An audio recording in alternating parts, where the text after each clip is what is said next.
So in today's video, I'm going to be sharing 5 boundary examples for healthy relationships because every relationship needs boundaries in order to stay safe. If you're new, my name's Michelle Ferris. I'm a psychotherapist and I love helping people create relationships that work. So what are boundaries? They're basically limits you set for yourself that determine what you're going to do and what behaviors you're going to accept or not accept. They're not about getting the other person to change.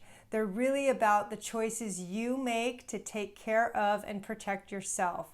They're also your best insurance policy to keep your relationships mutually beneficial and safe. Boundaries are not issuing threats or giving ultimatums, making somebody choose between one thing or another. They're really about what you choose to do for yourself, and that's going to be explained in the boundary examples. So in this video, I'm going to be sharing 2 specific kind of boundaries. The first boundary is a physical boundary, which protects the amount of space you need in any relationship. And the second boundary is an emotional boundary. And that boundary is going to help protect you from toxic or abusive behaviors. So let's talk about the 5 boundary examples for healthy relationships. The first boundary is your physical boundary, and there's 2 of them I'm going to talk about. The first one is the amount of space you need to feel safe and secure within yourself. Now, this boundary is going to vary from person to person. It's going to depend on how close you are, whether or not you trust them, whether or not you're in conflict. But when I don't feel good about someone, I'm going to need a lot more space. Whereas if I'm really close to you and I feel safe with you, then I'm going to feel more inclined to be closer. So again, this is a very individual boundary, and it also depends on what your background is like, if you've had any physical abuse in your past, because that is going to absolutely impact how much space you need in order to feel safe. So I don't want you to beat yourself up if you need a lot of space. That is perfectly okay. One of the reasons boundaries are so challenging is that we can get stuck in self-doubt and think we're wrong for needing what we need, and you're not. I promise you. And this video is going to help.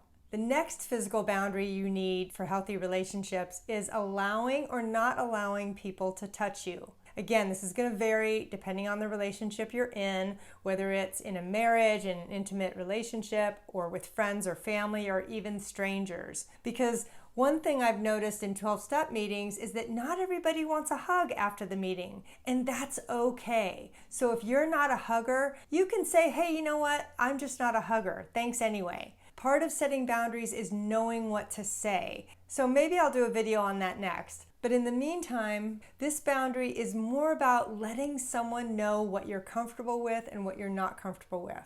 Again, if you're not a touchy-feely person, it's totally okay to do a handshake or no touch at all. In an intimate relationship, when you're talking about issues of affection and sex, that you really need to talk over with your partner. But before that, you have to know what your limits and boundaries are in that arena, because there are going to be certain things that you feel comfortable doing and certain things you don't feel comfortable doing. For instance, one person might want more physical touch than the other. That's something that's really important for you to negotiate for yourself, because if you can't tolerate a lot of touch, that's important. Or on the opposite side, you want a lot of touch and your partner doesn't. That's another issue of boundaries that you need to work out.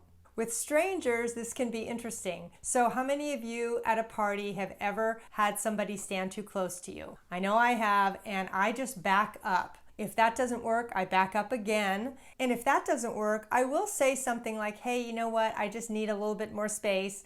Or I might just turn around and excuse myself. You don't have to set boundaries with every person you meet. But with strangers and acquaintances, it is important to consider what your boundaries are. Like, how close physically are you comfortable being? Because when we don't honor our physical boundary, we don't feel safe in the world, and I don't want that for you. So the next boundary example is an emotional boundary where you are taking care of yourself emotionally in your relationships. And the first one is speaking up if someone is doing or saying something that's upsetting you. Maybe someone is gaslighting you or criticizing you in some way and it hurts. Part of what we need to do with boundaries is speak up and name it and say, you know what, when you talk to me like that, I feel unloved. I feel uncomfortable. It hurts my feelings. The easiest way to set a boundary is to just name the behavior and let them know how it makes you feel.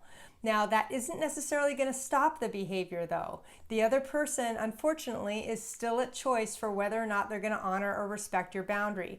But here's what you do if they don't. You can follow it up by leaving. You can say, hey, you know what? I'm not comfortable with that behavior. Now I'm going to go.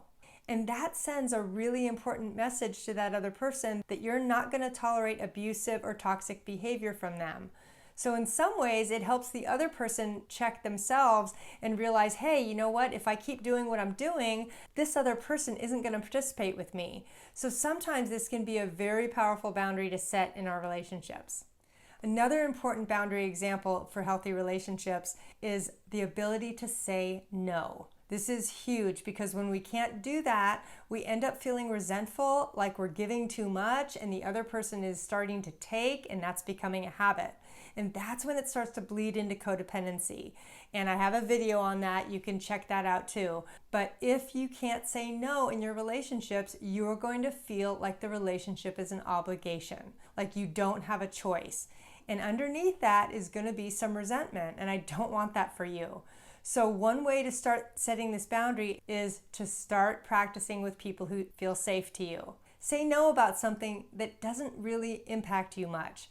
It can be, no, you know what, I can't meet at 5, I'll meet at 5:30. Or, you know, can we go to this other restaurant because I'm on a diet? Whatever that boundary is, do it with safe people first and do what I call a baby boundary, which I refer to a lot in my Healing Codependency course. Now, the great thing about this boundary is it gives you back your time and energy. You don't feel like you're doing tons of favors for everybody and exhausting yourself. So being able to say no in your relationships is a really important boundary to set because it will improve your self-care. If you want to say no more, say me too in the comments. I'm right there with you. So another boundary example for healthy relationships is removing yourself from toxic behavior. So if somebody is raging at you or blaming you or gaslighting you, don't stick around for it. I want you to physically get up and leave because there's really no value in staying and listening to it. That other person, even though they're venting, is not necessarily going to feel better at the end.